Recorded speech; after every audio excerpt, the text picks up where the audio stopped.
चले तही बता दा। तो ये जो बेटा पिक्चर है माँ डबल रोल है कि सिंगल रोल है? एमा सिंगल रोल है। ये हरे ओकर रियल माँ शालिनी विश्वकर्मा हा और ये हरे ओकर सौतेली हा जो हा तेला बहुत दुख है। तो संगवारी माँ ओ मेरी माँ गाना सुने हैं लेकिन नहीं देखा।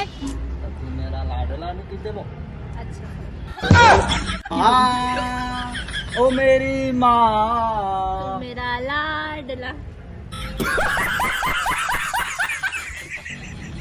चल मैं वीडियो बना रहा हूँ भाई, काट देगा नहीं। अरे वैसे तो छत्तीसगढ़ के आल सिनेमा घर में लग चुके हवे बेटा, है ना? ए निपोर के हाथ देखी से, लेकिन बुला गए कि कैसे आवे बेटा। शुद्ध छत्तीसगढ़ी जला आप मन नहीं समझे सबको एकदम शुद्ध। तो जैसे कि आप मन हर हमेशा कमेंट करत रहता हो हर एक कोई के चैनल में जाके कि भाई हमारे छत्तीसगढ़ के डायरेक्टर प्रोड्यूसर यहाँ तक की प्रिया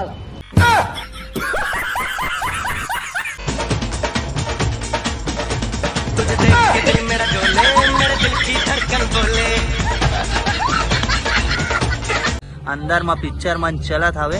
तुझे देख के दिल में। तो ये छोटे से रिव्यू रही से हमन जो अभी यहाँ रील शूट वगैरह करे आ रहे हैं, लेकिन हमन सोचें कि चलो श्याम टाकीज जाके पिक्चर के रिव्यू ले लेथन। इसे कि अगर टाइम मिली तो हमन बाइट लेबो, बाकी ला तो आप मन जाना था पिक्चर देखे आओ तो आओ, नहीं तो जय जोहार ताड़ फाड़ छत्तीसगढ़।